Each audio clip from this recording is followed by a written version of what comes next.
چې د افغانستان په رابطه باندې دغسې الفاظ استعمالوي تا ایران منډۍ نه ده لیدلې تا لاهور نه دی لیدلی تا د ښځو ګډېدل نه دي لیدلي تا په اسلام آباد کې د هلک او د پلار او د زوی او د ورور او د ورور او د پلار او د لور او د ورور او د خور تر منځ تا نکاحونه نه دي لیدلي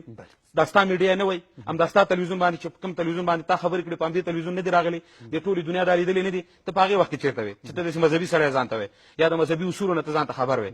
تاریخ تاسو خلکو ته ثابت کړی ټول عمر محکومانه زندگی کړې ټول عمر غلامانه زندگی کړې ده او تاسو ته شرم پکار دی تاسو ټولو ته شرم ځکه دوی ته شرم پکار دی سیرت صاحب پرون ستا د یو ملک سره جنجال راغلی و ښځې دې ورولېږلې شرم توري که سپین تا کې شرم شته تا کې غیرت شته ته ځان ته اټمي طاقت وې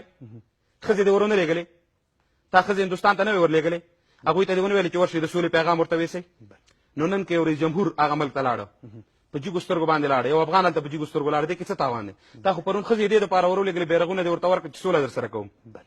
نو شرم توري که سپین یو خدای چې سړی په شرم باندې نه پوهېږي نو که دی په شرم باندې پوهېږي او دی په غیرت لري او غیرت په ځان کې دی پیدا کړی د قادیانان وړه په تا کې ده د ډمان وړه په تا کې ده د اسرائیلو اډې په تا کې موجودې دي هغه څوک چې د اسلام دپاره تاوان رسوي ستا ملک ته راځي مخامخ راپاڅېږي ستا والیان راپاڅېږي پیغمبر ته بد رد وایي